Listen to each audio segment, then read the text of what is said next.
Welcome back to Hearthstone. I'm not necessarily thrilled to be back with Hearthstone. Not that I don't like playing the game or recording it. Nothing like that.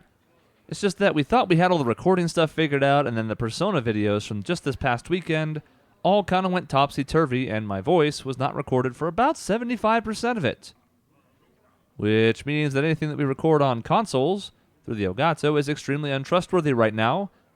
So while I run tests, which is what I spent a lot of yesterday doing, hence no video, we're just going to stick with what we know, which is Hearthstone for now, and if it comes to it, I'll start a playthrough of something that's on PC that I can do long-term, because I don't know, the whole thing is just, it's a mess. It's a mess.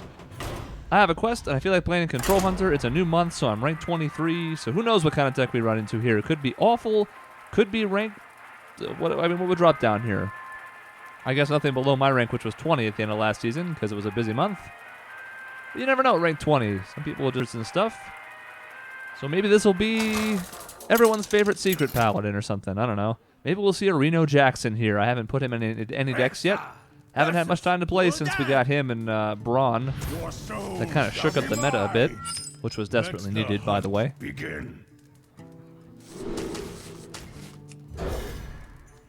Like the Face Hunter, we love Mad Scientist in the opening hand. We also don't mind King's Elect. Nice to get things started early because we have some huge value plays like the Savannah High Main coming down in later turns. This deck, unlike the Face deck, likes to control the board early and then make a surge for Face. I like that it has a switch you have to figure out when to flip, instead of Face Hunter, which is the switch is always on to Face. Greetings, traveler. Well, we're going to go ahead and make two mana plays here with the help of the coin.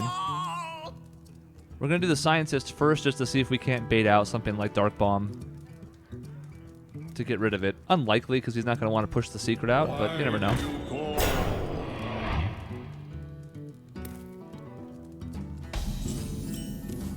Nah, that's not the best, because it turns out we would have been better off playing King's Elect first, but let's take a look at this. We won it. Nice. We'll go ahead and hit here.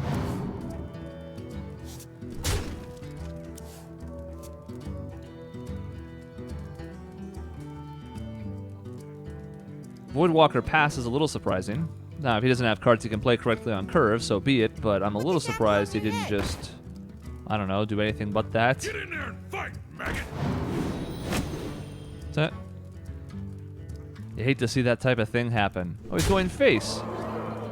It's a Face race. It's a Face race. We are not going to often get better value for Unleash the Hounds, although we could against a Zoo-type deck. So I think that's the play here. Then we just trade with the Juggler and keep one of the Hounds out. So we'll do that. It's great for board clear. We get a lot of value out of the clear this way. We'll go ahead and get our secret set up as well. It's a freezing trap. So if he plays any big minions, unlikely in a Zoo deck, but possible, he's going to have to spend some time getting them bounced back. There's also one bear trap in this deck. That's the third secret to kind of give us some drawing potential for the Mad Scientist. If we only have two targets, it's a little dicey with two Mad Scientists. And the bear trap's just there to give us a taunt, to give us 3 damage that's difficult to deal with if he attacks us Face towards the end of a turn. Not that bad. We don't have much of a play here except this. I had heard that it was always Huffer, but it turns out it's not. Anyways, the bear trap, nice because of the delay that can sometimes happen. If nothing else, sometimes if they attack you near the end of a turn and they don't have anything left to kill the 3/3, then you're getting 3 damage out of it, which a Hunter deck likes.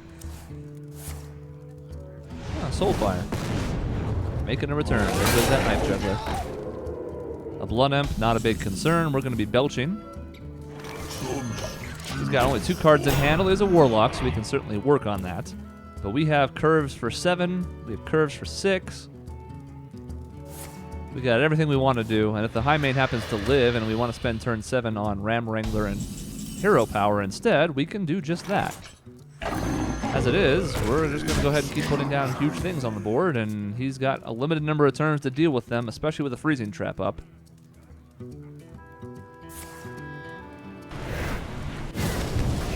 Only 2 damage, but it might be enough to get Dark Bomb or some such. Interesting. We get a lot of golden cards in here, but I'm not entirely sure what we're facing exactly. It's like a weird Demon Zoo. I don't know. Well, don't know. We have 9 damage there. We can't really get to lethal or anything. That would be crazy. I think the correct play is just this, and you have to figure out how to clear it or you're dead. We could do something fancy like Ram Wrangler and see what happens, but I feel like we're just going to put a huge amount of threats on the board and see what happens.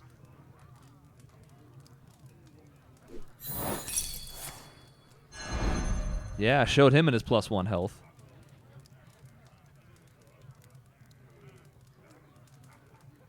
I don't know entirely what is supposed to save him here. Shadow Flare's not going to have very many good targets. He's going to need only 4 mana then for the minion that it provokes. Hellfire, we've already seen 1. Does clear out 3 of the minions, but it starts sending the bombs loose. Okay, that does buy some time. Handle it! But not really. We're showing 18 damage, and we have a hero power for 2. So, we'll just go ahead and do that instead of wasting time. Not that I don't want to spend more with you on the video, but, you know, why play around? We're not about bad manners, unless the opponent deserves it, because they've been doing it themselves. That's okay. Get some gold. Might even have enough to open up a pack. Let's do it. Let's do it right now. I'm going through GVG right now to get some cards that I'm missing. I already have decided I don't really care about most of the cards from the Grand Tournament. I don't know.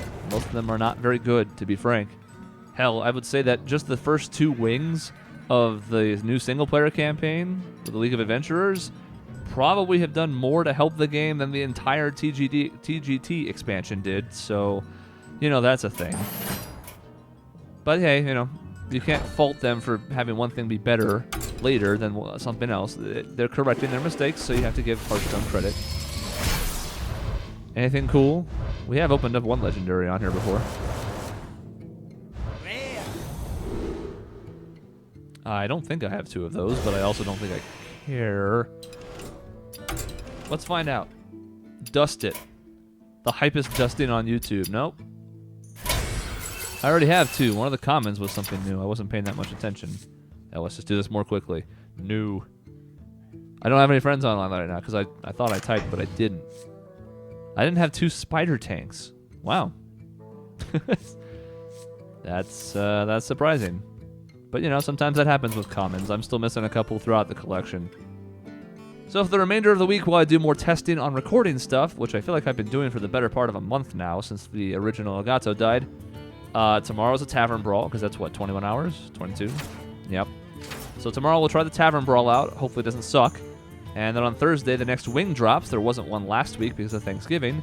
So we'll have regular challenges on Thursday and the heroic, or the class ones, rather, on Friday. Thank you for watching.